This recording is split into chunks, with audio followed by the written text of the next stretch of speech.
किसी ने बड़े कमाल की बात कही है कि ज़िंदगी में खुशियाँ तकदीर में होनी, तस्वीर में तो सब मुस्कुराते हैं। हेलो गाइस, मैं एलेक्स आप सभी का स्वागत करता हूँ आज की मोटिवेशन स्टोरी में।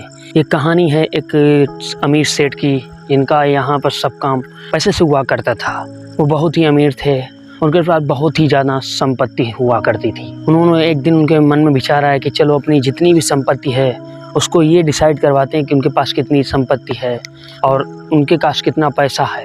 तो वो अकाउंटेंट को बुलाते हैं और बोलते हैं कि आपको 7 दिन का वक्त दिया जाता है। 7 दिन में आप ये पता कीजिए हमारे पास कितनी संपत्ति है, कितनी संपत्ति नहीं है, हम संपत्ति से क्या क्या कर सकते हैं। 7 दिन बाद जब अकाउंटेंट आता है तो उसको बताता है कि आपके पास 7 पुश्तों की, आपकी 7 जनरेशन्स, आने वाली पीढ़ी 7, आपका इतना पैसा है कि आपकी आने वाली 7 पीढ़ियाँ पैसा बैठे बैठे खर्च नहीं कर सकती है। लेकिन वो सेठ बहुत ही मुस्कुराता है और घर पे चला जाता है। लेकिन रास्ते में जब वो जा रहा होता है तो उसके अंदर एक सोच आती है कि दिमाग में उसके एक बात आती है कि मेरी 7 पुश्तें, 7 जनरेशन तो ऐसे ही कमा सकती हैं, ऐसे ही खा सकती हैं, लेकिन 8वीं जनरेशन क्या होता है, जो होगा, जो आने वाली 8वीं जनरेशन होगी वो तो हमारी पैसों के लिए भटकेगी। ये सब उनकी बातों माइंड में बातें चल रही होती हैं। जब वो घर पे जाते हैं, उनके घर पे बीवी बच्चे होते हैं, किसी से वो बात नहीं करते, गुमसुम रहने लगते हैं। 1-2 दिन घर पे जाते किसी से बात नहीं, इनका यही रूटीन होने लगा। 2-3 दिन बाद ना वहाँ पे किसी से बात करते थे ना कुछ। लेकिन जब इनको पता चला कि गांव जो इनका सिटी था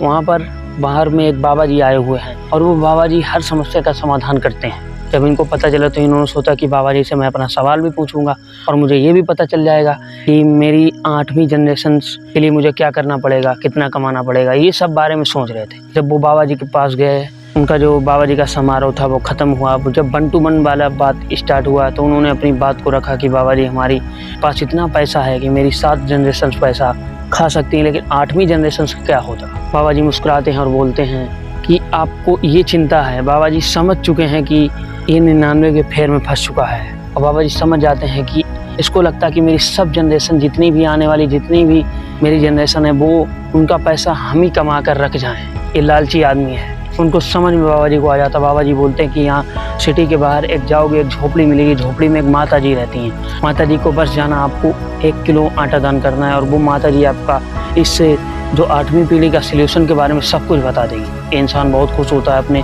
नौकरों से फ़ोन करता है कि आपको 1 कुंटल आटा लेकर तो शहर के बाहर एक झोपड़ी वहीं पर पहुंचना है। इधर से ये भी पहुंच जाता है। जब दोनों पहुंचते तो ये कुंडी खटखटाता है, माता जी अंदर से निकलती है, उनके चरणों में गिर जाता है और बोलता जी माता जी मुझे तो पता ही नहीं था कि आप यहाँ पर रहते, मैं तो बहुत बड़ा दानी। ये सब लंबी लंबी फेंकने लगता है। माता जी होती हैं, माता जी को ये बोलता है कि माता जी मैं आपको कुछ देना चाहता हूँ, मेरा छोटा सा गिफ्ट स्वीकार करें। तो माता जी बोलती है आप क्या देना चाहते बेटा। तो ये बोलते हैं, जो सेठ जी होते हैं, कि आप 1 कुंटल आटा रख लीजिए। माता जी बोलते हैं कि मेरे पास आज खाने का इंतजाम हो चुका, मुझे ऊपर वाले ने आज का इंतजाम कर दिया, मैं खा चुकी हूँ, मुझे किसी भी आटे की ज़रूरत नहीं चाहिए। लेकिन इनको तो देना ही था। उन्होंने, बाबा जी ने बोला था कि 1 किलो आटा दे। चलो इन्होंने फाइनल में जब बोला कि चलो आपको 1 कुंटल नहीं चाहिए, चलो 50 किलो ले लीजिए, लेकिन माता जी ने वो भी मना कर दिया। जब लास्ट में इन्होंने कहा कि चलो 1 किलो रख लीजिए, माता जी ने वो भी मना कर दिया। इसके बाद जब इन्होंने कहा कि आधा किलो रख लिए तो माता जी ने फिर से यही बात बोली कि हमारे आज का बंदोबस्त हो चुका, हमारा ऊपर वाले ने आज का बंदोबस्त कर दिया, तो मैं कल का क्यों सोचूं।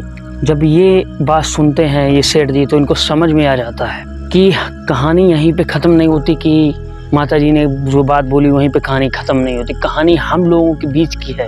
हम लोग भी इसी चक्कर में फंस जाते हैं कि जितना हमारे पास है उसके चक्कर में उसको 2 3 4 गुना 5 गुना करने के चक्कर में फंस जाते हैं। लाइफ में जो अच्छे अच्छे काम है उनको हम भूल जाते हैं। अब बस एक ही पैसा हमारा ड्रीम रह जाता है कि एक ही पैसा कमाना, पैसा कमाना।